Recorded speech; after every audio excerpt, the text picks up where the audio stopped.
Kjære venner av Sjøfartsmuseet av Anna av Sand, dear guests from all over the world.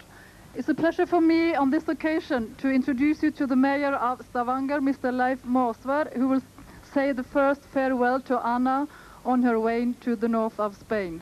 Mr. Mayor, please.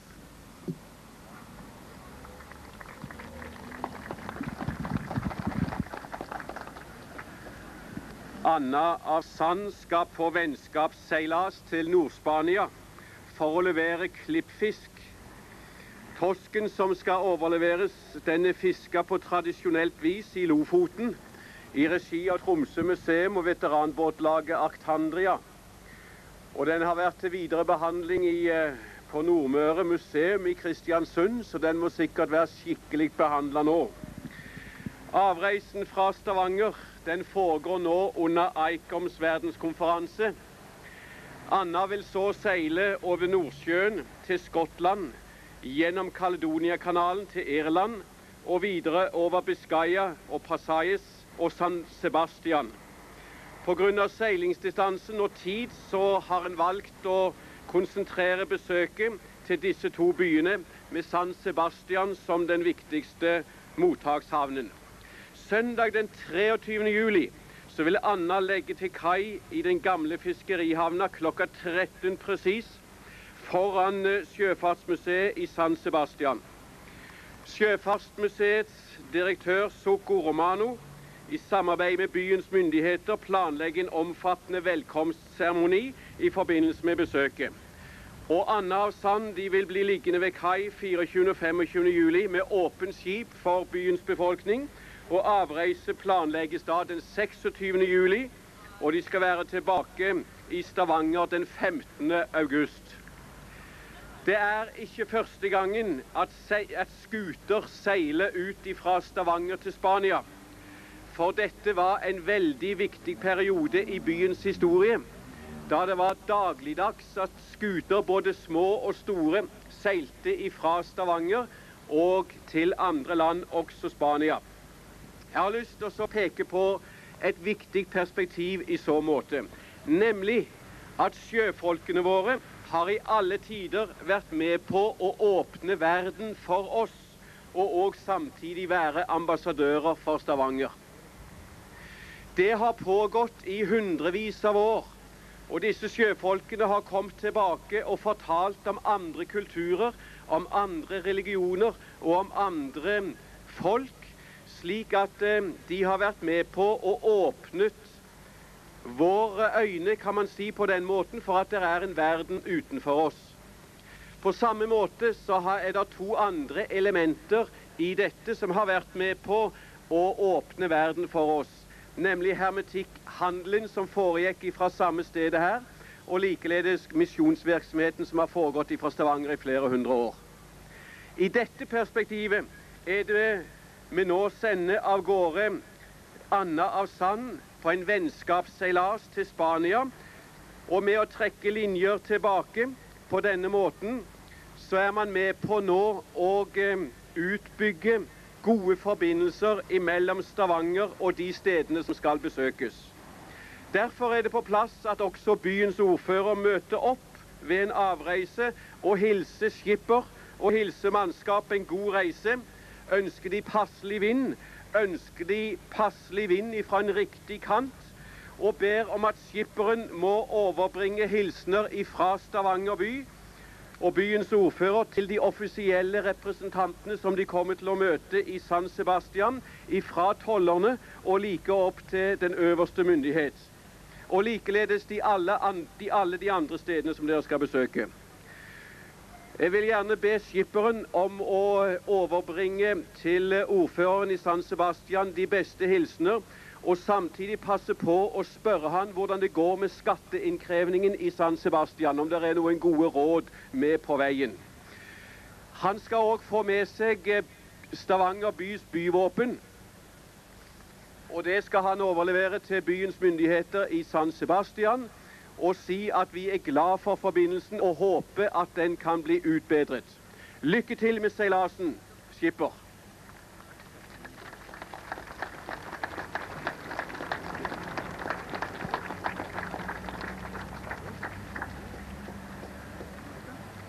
Ja, ordfører, ettersom ordføreren fremførte sin beskjed på norsk, og vi har i anledning den store museumskonferansen masse utenlandske gjester på kaien her i dag, så skal jeg forsøke å direkte oversette min norsk til engelsk. Ettersom jeg også da har mye av de samme innholdet som ordføreren hadde, så passer det veldig godt. I'll try to address my little speech in English to all our foreign guests who are visiting this city these days due to the big museum conference that's taking place here now. And once again, we are standing here at the quayside of Stavanger to wave goodbye to Anna of Sand, which once again will leave our town for a long voyage. This is not the first time that this vessel has gone out on voyages in faraway waters. And it started already in 1975, which is 20 years ago, when I was on board as crew at that time, went along the Norwegian southern coast to Oslo to underline the fact, which the capital had not properly registered yet, that Stavanger had that summer celebrated its 850 years anniversary, and we had also marked the 150 years anniversary for organized emigration to the United States. That started here in 1825 with a sloop very similar to this, which name was Restoration. Anyway, later on, after 75, there have been several long voyages. This vessel has been 3 times to Aberdeen. We went to Brest, to the Rade de Brest, they say in French, in 82. It has been to Antwerp a couple of times. It also went a few years ago on a long voyage in the Baltic Sea, visited all the capitals of the Baltic countries facing the Baltic Sea, and up all the way up to St. Petersburg. So we can say that with all these visits, and also the visits they make on the way, because they make some few stops on the way, this is probably the most internationally exposed museum piece we have in Stavanger. The vessel itself and its crew represents the Stavanger Maritime Museum, the city of Stavanger, and Norway as a whole in an excellent manner. And they have already achieved very high recognition for that wherever they have been. This time, Anna Sand is starting her longest voyage ever in her almost 150 years history. The mayor explained in Norwegian that she will now cross the North Sea. She will go across Scotland from Inverness through the Caledonian Canal, and after that on the eastern side through the Crinan Canal down the Irish Sea. She will make a stop in Dublin and later on in Cork in Ireland, and thereafter she will head directly southwards to Spain and end in San Sebastian, where she is supposed to be on, I think the mayor said, the 23rd of July. There will be a program, and she will be received by the Maritime Museum in San Sebastian, and the skipper just received the town crest, which he asked the skipper, Ole Emil Olsen, to hand over to the mayor of San Sebastian.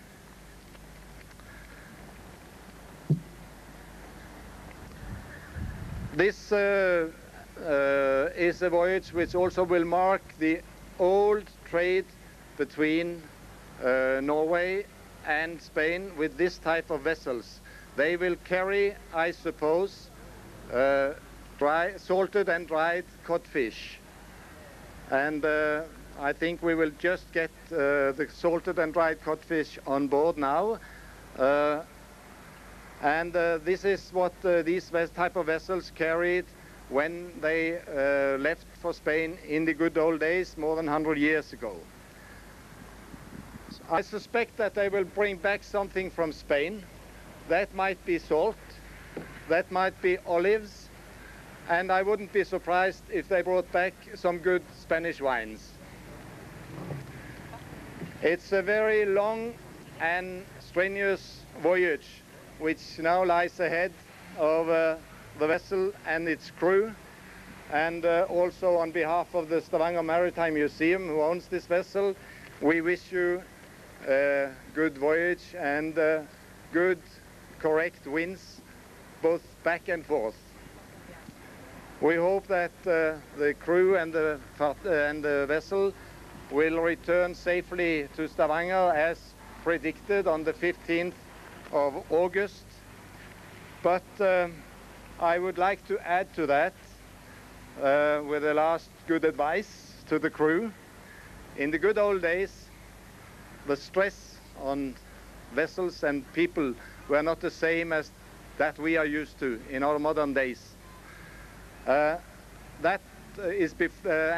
Because of that, the vessels were not necessarily pressed to its utmost performance in those days. I would just give you a good piece of advice before you leave.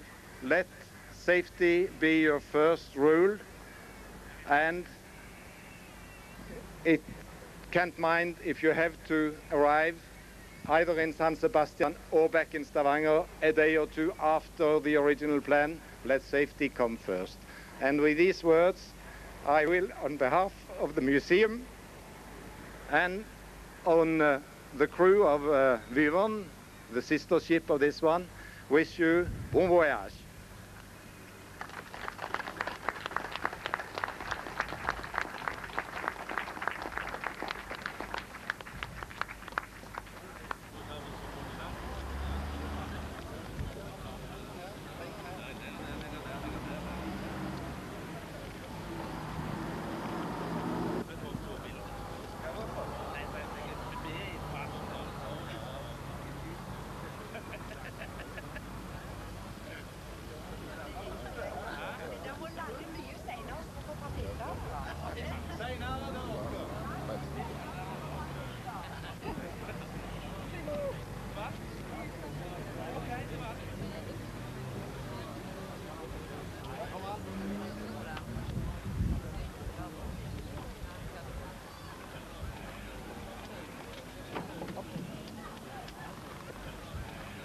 Som skipper for denne ekspedisjonen så kan jeg jo bare si at vi gleder oss utrolig til å gi oss av gårde.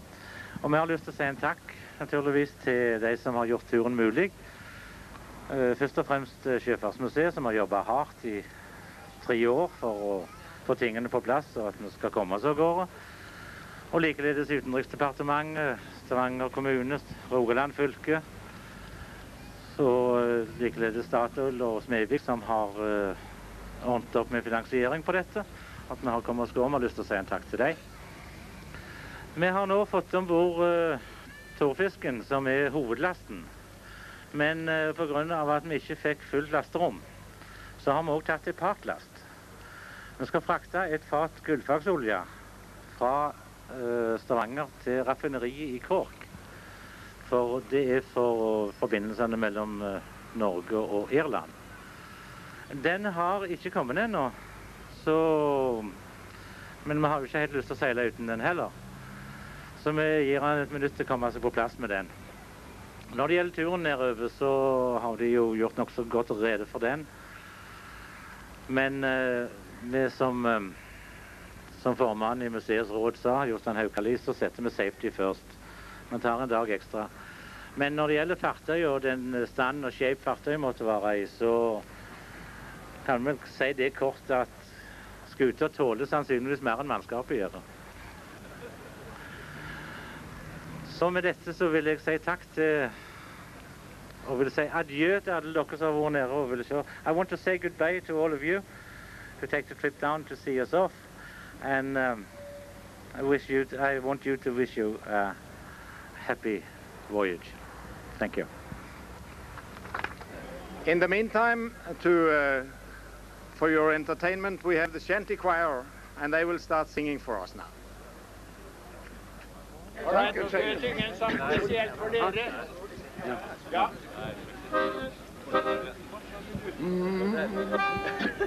Oh, what shall we do with a drunken sailor? What shall we do with a drunken sailor? What shall we do with a drunken sailor early in the morning? Way, hey, up she rises, way, hey, up she rises, way, hey, up she rises early in the morning. Put him in the longboat until he is sober. Put him in the longboat until he is sober. Put him in the longboat until he is sober early in the morning. Way, hey, up she rises, way, hey, up she rises, way, hey, up she rises early in the morning. Hoist him aboard with a running bowline. Hoist him aboard with a running bowline. Hoist him aboard with a running bowline early in the morning. Way, hey, up she rises, way, hey, up she rises, way, hey, up she rises early in the morning. Take him and shake him and try to wake him. Take him and shake him and try to wake him. Take him and shake him and try to wake him early in the morning. Way, hey, up she rises, way, hey, up she rises, way, hey, up she rises early in the morning. Give him a dose of ice cold water. Give him a dose of ice cold water. Give him a dose of ice cold water early in the morning. Way, hey, up she rises, way, hey, up she rises, way, hey, up she rises early in the morning.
Oh, the smartest clipper you can find. Hey-ho, are you master? Is the Margot Evans of the Blue Cross line. So clear the track, let the boat gang run.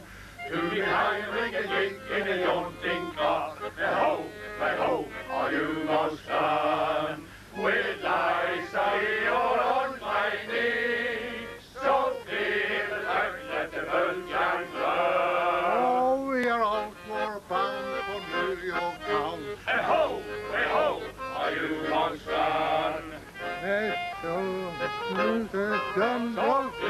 the track, let the bølgen run. Gud i Heinrich gick in a jaunting car. Ho, are you most done?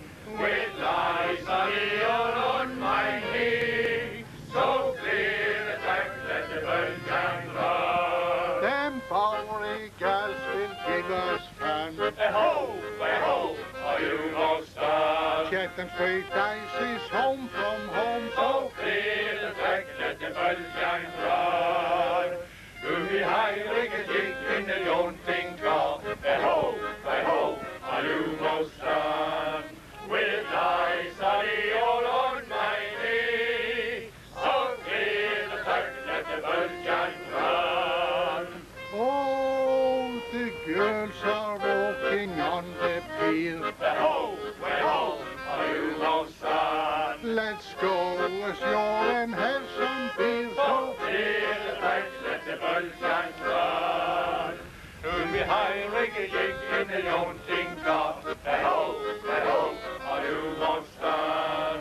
With lies all on my knee, so clear the track, let the bølgen run. When we all get back to Liverpool town, Ho, are you most done? I'll stand you whiskies all around. So clear the track, let the bølgen run.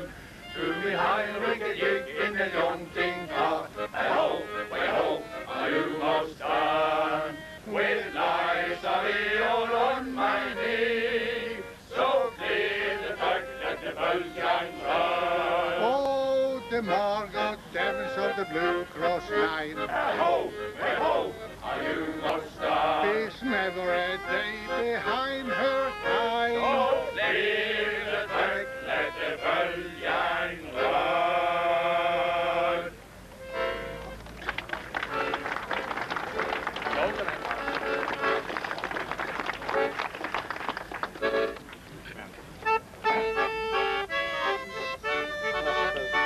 Oh, blow the man down, bullets, blow the man down to the Hey, blow the man down. Oh, blow the man down in Liverpool town.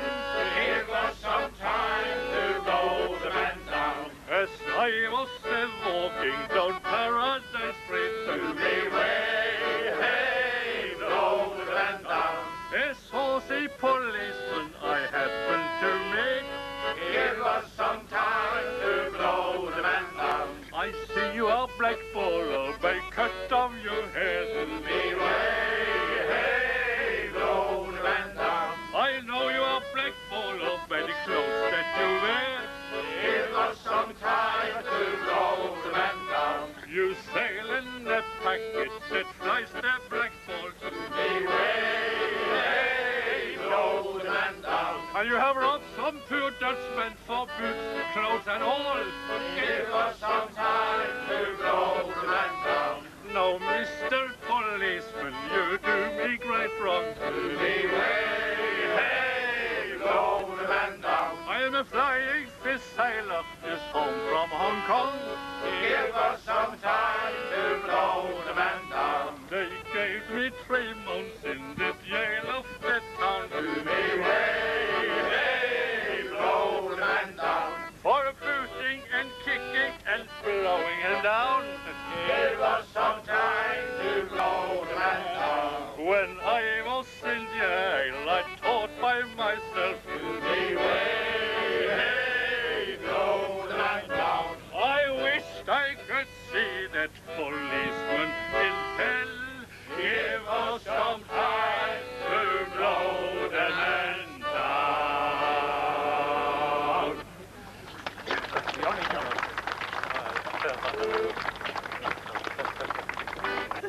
Oh, what shall we do with a drunken sailor? What shall we do with a drunken sailor? What shall we do with a drunken sailor early in the morning? Way, hey, up she races, way, hey, up she races, way, hey, up she races early in the morning. Put him in the longboat until he is sober. Put him in the longboat until he is sober. Put him in the longboat until he is sober early in the morning. Way,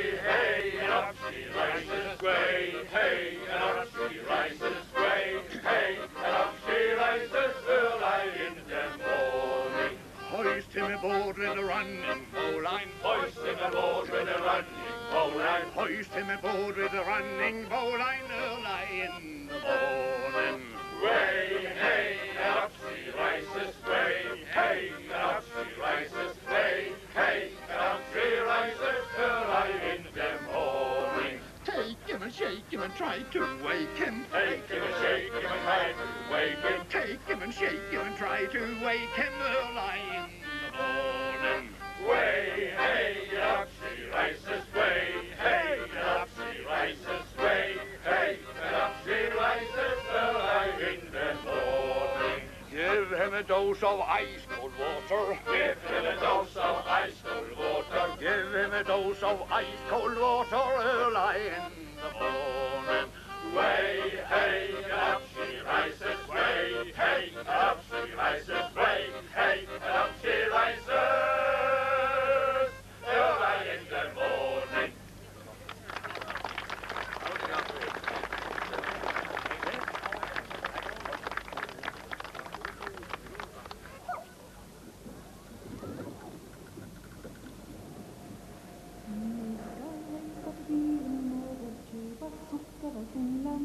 Så reiste ned til bondens land, tjene gamla bästa.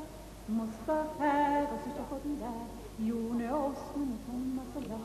Och så slacka lite fast, utla dalen igen. Das am Dienstag, wenn sieben Brüder und sieben Schwestern in der Kirche heiraten.